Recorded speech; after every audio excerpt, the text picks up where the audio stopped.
guess what? Actually made it to week 12. Here I am at the end of the course of the Artist's Way. And man, like looking back at week 1, I never thought that I would probably get all the way to the end, but I did, and I'm very proud of myself. And I think, like I said in the last video, there's going to be a few things that I'm going to take away from it and a few practices I'm going to keep on doing. But yeah, for someone who struggles to follow through or finish what I started, I'm really happy that I've actually gotten here and I have finished the 12 weeks. And I actually think it's made a bit of a difference. I mean, there's some stuff that I'm definitely not going to use, and there's some stuff that's definitely dated in the book. But like I said, there's definitely some tools that I can put in my tool belt that I'm going to be using on a regular basis, that I'll be able to use for future creative endeavors and to help me with my writing and just to help me get the work done. So yeah, let's get into the week. And the theme of it was called Recovering a Sense of Faith. I think they left this one to the very end because obviously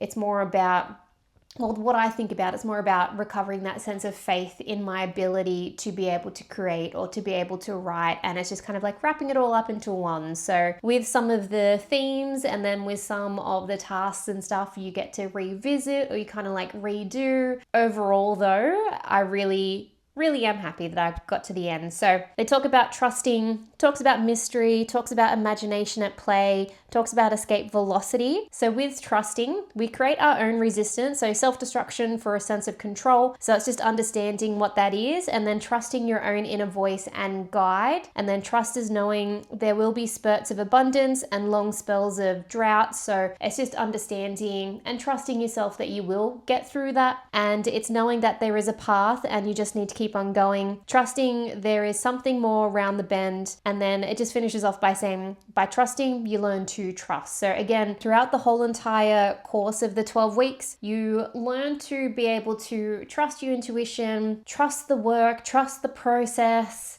trust that the ideas and everything will flow. And yeah, I think really ending it with that trusting aspect is super important, because if you don't trust yourself and your ability to create, then you're not going to be able to create anyway. It then talks about mystery, and I really like that concept because it says with creativity, it begins in darkness. So like an idea, it is slow forming. It needs to wait for the idea to unfold, to hatch. And if you try to push it when it's not ready, then you are controlling it rather than letting it grow organically. Like with any idea, I think the big thing is that you want it to be able to evolve, and to be able to do that, you need to let it happen over a course of time, or you need to let it be able to show you what it's going to turn into, I think. And what I've discovered with writing is I might start off with a particular character, a particular emotion, or a particular idea, and as I keep writing and as I keep troubleshooting, it forms into something else. Like, it's really interesting just letting it take its course. And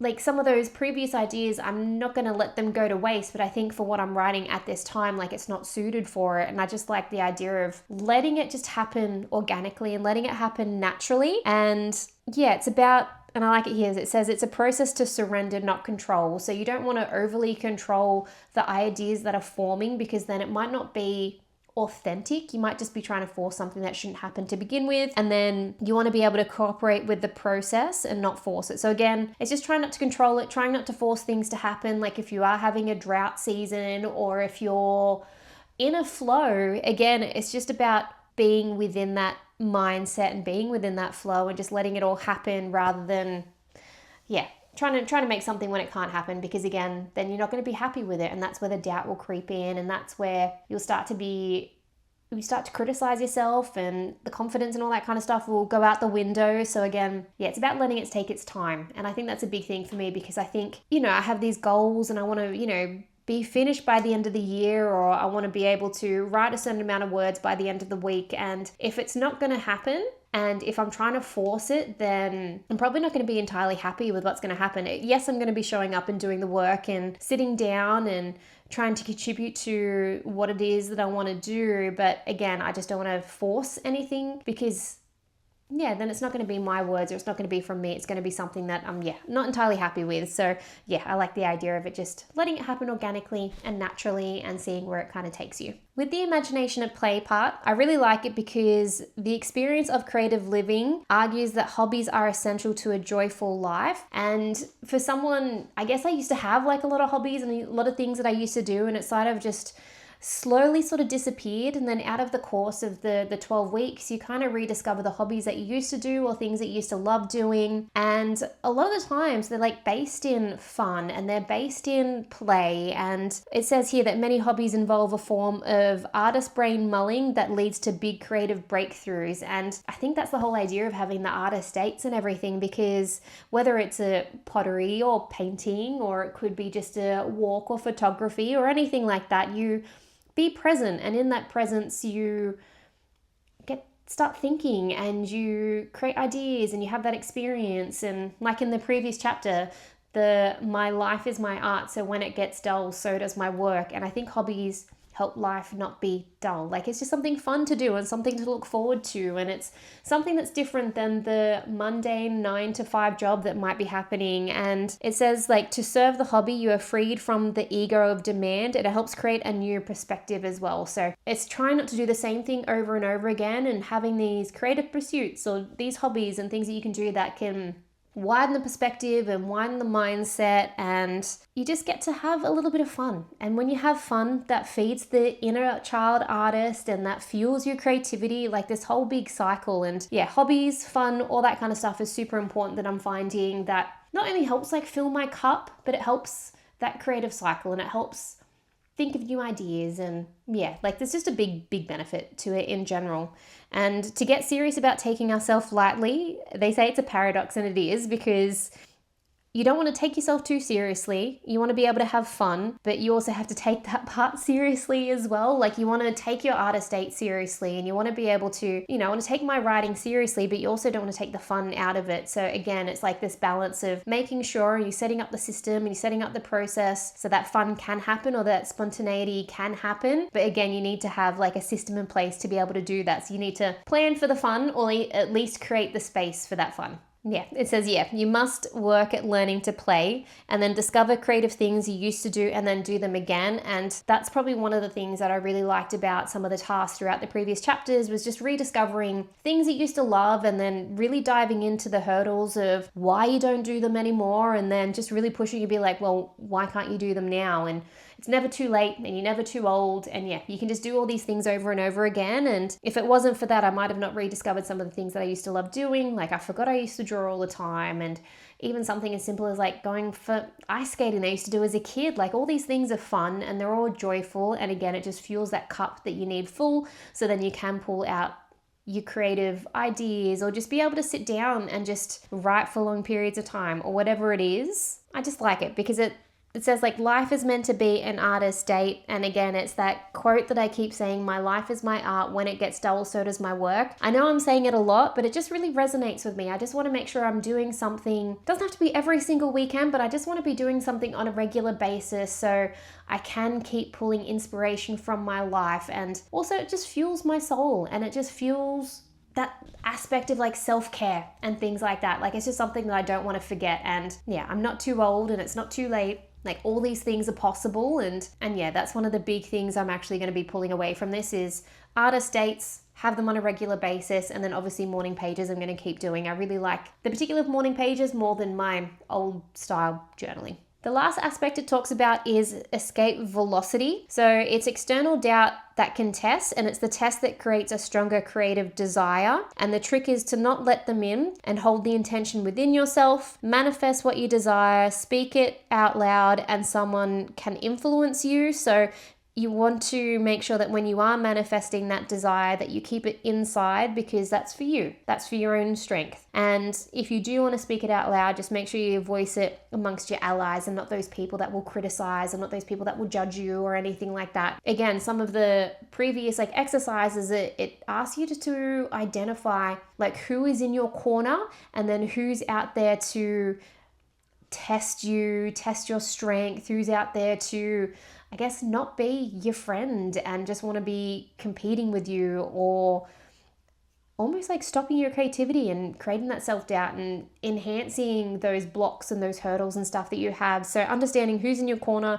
who's your ally is really, really important, especially if you want to pursue that creative life or want to do creative things. And they call these type of people wet towel, which I don't really like the analogy, but it's almost like don't indulge them or tolerate those who throw cold water in your direction. And you just need a steely intention and a shield of self-determination and just be strong in your creative beliefs and then setting your goals and then setting your boundaries. Like boundaries will be super important, especially if you do need that solo time or if you do need time to be able to create or do the thing it is that you want to do. So having those boundaries will just allow you that strength to be able to do it and allow you that time to be able to do it as well.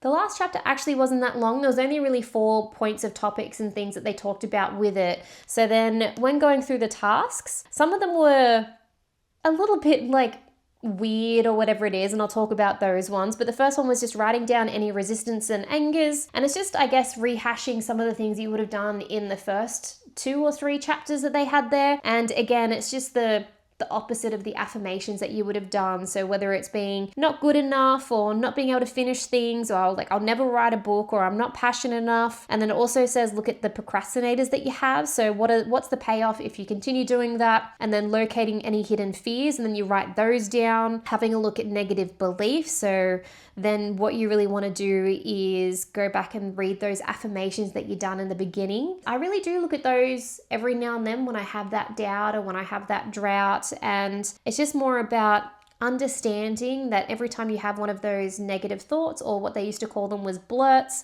you really have something that can counteract that, which I think is really important. So like, I will finish that book. I am good enough. I am capable. Like, I will trust the process. I do deserve to spend time on myself. I will always write. So just doing little things like that will just remind me and help with my confidence and help with my ability, and just allow me the grace to be able to write and just to sit down and just to pursue the dream I've always had pursuing, and just giving myself the opportunity to be able to do that. And I think, at the beginning of the 12 weeks, I was really just trying to figure out, like, why haven't I been able to write? Like, why haven't I started? Like, this is something that I've always dreamed of doing, then what's stopping me? And I think throughout this whole entire process, it's about the process and just having those habits and having those goals, and just understanding when you do have those negative thoughts, whether it's internal or external influences, it's just how to combat that. And then really it's just combating it with like affirmations and the belief in yourself that you can and you are capable. A few of the other tasks was mend any mending or repot any plants, and I get the idea. It's just about tying off any loose ends. And I've had this week off, and it's just about just catching up and clearing the house and doing a deep clean. And I do have a list of unfinished tasks that I need to do, so I'm just slowly getting through that, doing a little bit day by day, and just slowly tying everything up. So then after the week that I have off, I can really start fresh and I can get on with my new 12-week year that I'm going to be doing. And I understand the concept of just tying up any loose ends, but I don't have any like physical sewing or anything that needs to get done, and I don't really have any plants that need repotting. So like those kind of ones I sort of skipped. But then it says find a box or a container, and then with the fears, the hopes and the dreams that you wrote previously, you pop it all in there, and then you kind of continue doing that. So I found this box I think about a week or so ago when we went out thrifting, and it's just a cute little wooden box. But what I did was, that was a bit loud, but what I did was I wrote everything from these tasks like on these little bits of paper, and I just chucked it all in. And now I've got like a little box that houses all my fears, all my hopes, all my dreams.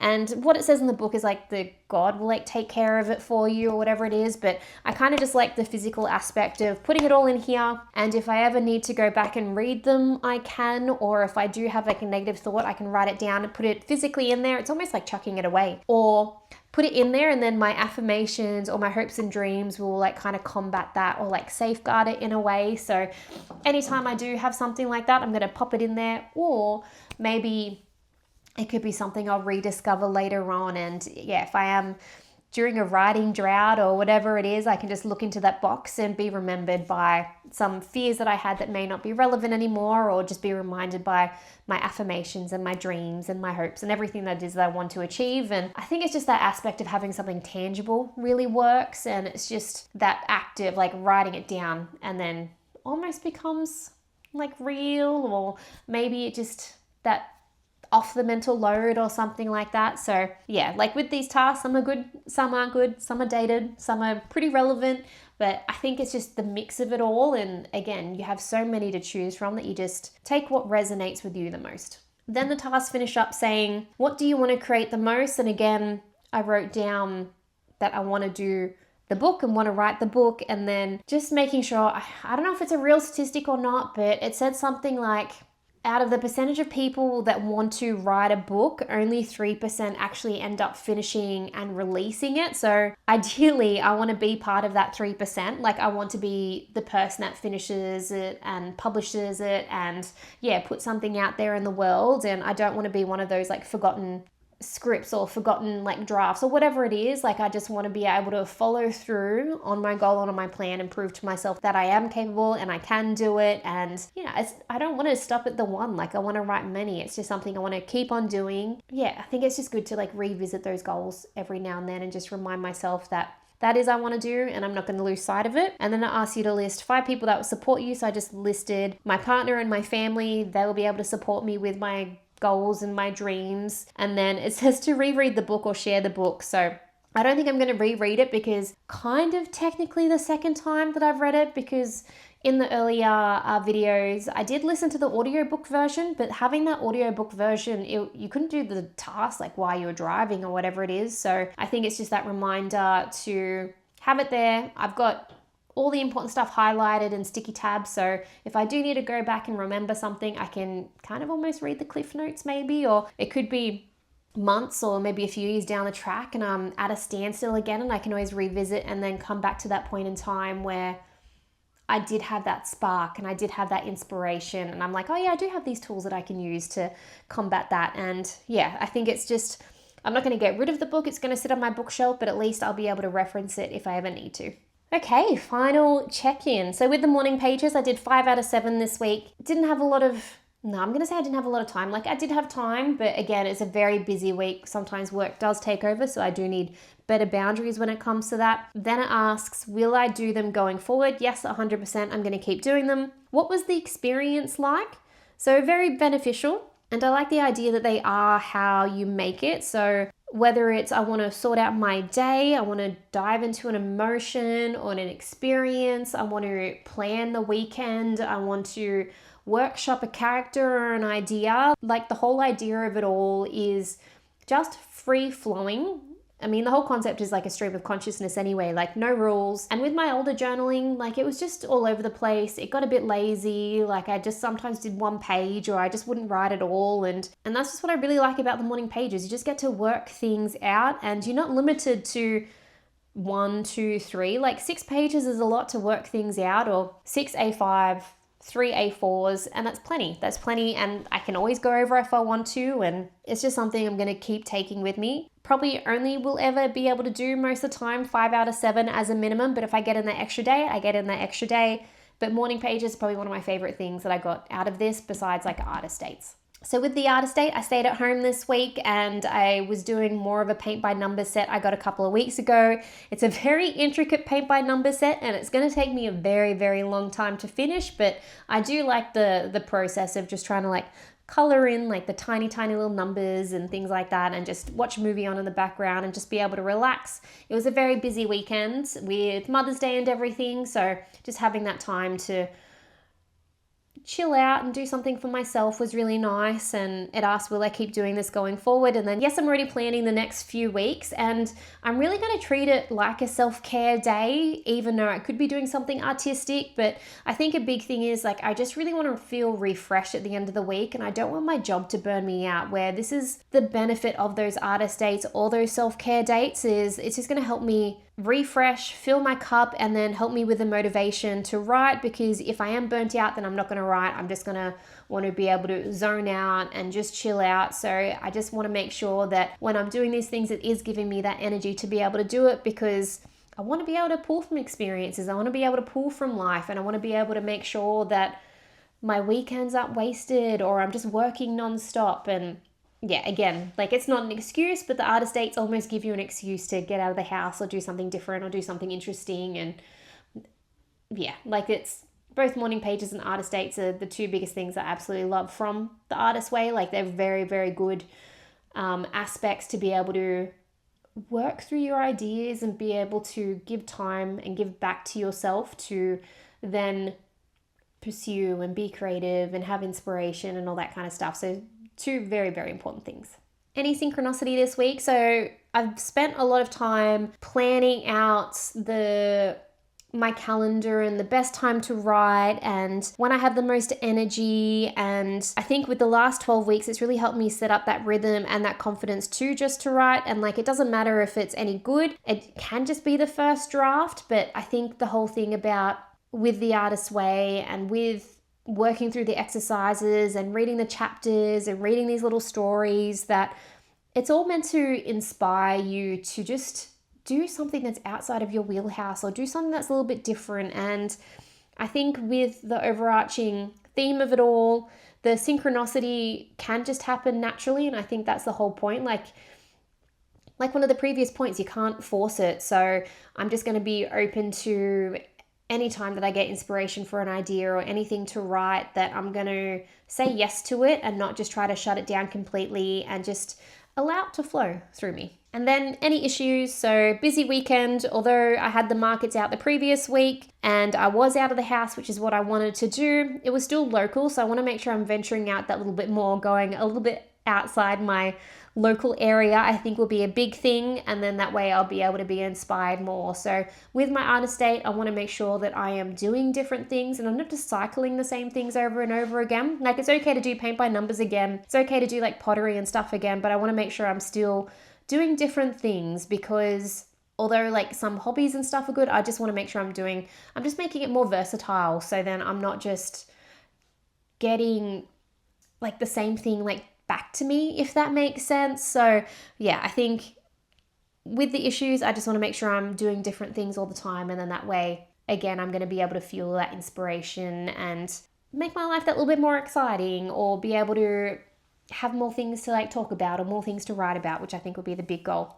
And that's it. I'm done. 12 weeks are all done. I'm very happy that I actually finished it, and there's definitely a few things I'm going to be taking away from it. Although I didn't resonate a lot with the religious stuff that was in the book, I think just the biggest stuff that I've taken away is treating myself with kindness, learning to love myself, having that confidence, knowing to use affirmations whenever I have those doubts. And yeah, it's just very useful, and I'm very excited for my creative future and yeah, creating more videos and, following along with my writing journey. And yeah, I don't think I've ever made this many YouTube videos before in a row. And I don't know, I just look forward to being able to look back on these 12 weeks and making sure that I don't forget everything that I've learned, and pursuing my dreams and pursuing the goals that I've set for myself, and that I am capable and it is possible. And yeah, it's not the last you've seen of me. I'm going to hopefully keep doing these videos. Well, not the Artist Way videos, but just videos in general. And